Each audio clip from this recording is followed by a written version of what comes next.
Financial markets experienced a difficult start to the year. In January 2016, the Fed tightening mode, the earnings recession in the US, and the growth deceleration in China continued to send shockwaves globally. The MSCI World was down 6% in January. High yield spreads in Europe and the US widened by 40 to 80 basis points respectively. The oil price continued to collapse, and all risk assets, including emerging markets, were down in January. Meanwhile, safe assets such as the US dollar and government bond yields in developed countries were down as a result of the risk-off mode in global financial markets. In this environment, hedge funds were quite resilient. The Lyxor hedge fund index was down 1.3% in January, and across hedge fund strategies, CTAs outperformed, up 3.2%, while on the negative side, event-driven strategies were down 2.5%. In such an adverse environment, hedge funds outperformed traditional risk assets.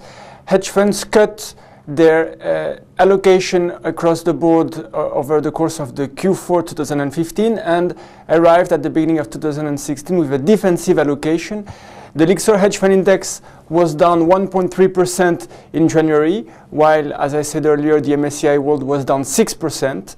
Across hedge fund strategies, CTAs outperformed plus 3.2%, while on the negative side, event-driven strategies underperformed, down 2.5%. The performance of CTAs is quite remarkable in such a risk-adverse environment.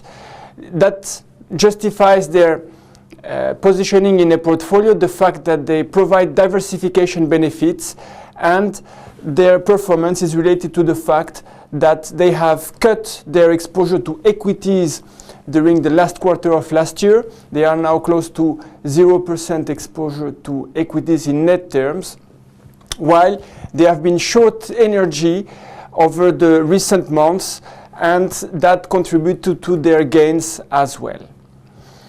Going forward, we think that the recent market respite that took place towards the end of January is likely to be short-lived. The market environment continues to be negatively impacted by the poor earnings by US companies, by the deceleration in China, and the Fed tightening bias. We think that the risk-off environment is likely to prevail over the first half of 2016, and as a result, we continue to favor hedge fund strategies with limited market directionality, such as long-short equity variable bias or long-short equity market neutral. We also prefer strategies with a relative value approach, such as fixed income arbitrage, and global macro players with a tactical bias.